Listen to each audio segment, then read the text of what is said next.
اگه نصف شب سوار اسنپ شدی ولی حس خوبی به راننده نداشتی، خونسرد باش. به آینه ماشین نگاه کن. اگه انعکاس راننده رو داخلش ندیدی، باید کارایی که میگم انجام بدی. اصلا نباید باهاش صحبت کنی.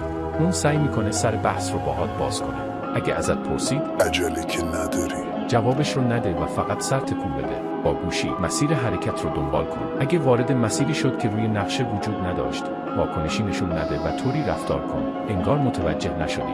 به هیچ وجه بیرون از ماشین رو نگاه نکن. اونایی که تو خیابون ایستادن آبرای معمولی نیستن.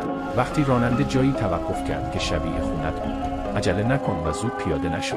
اگه دیدی یکی شبیه خودت نزدیک پنجره شد و شیشه رو زد، بهش توجه نکن. فقط چشمات رو ببند و بلند بگو اینجا خونه من نیست. وقتی چشمات رو باز کنی، ماشین خودش حرکت میکنه تا به مقصد برسونتت. ولی یادت نره وانمود کنی چیزی ندیدی و اونجا اتفاقی نیفتاده. فقط وانمود کن.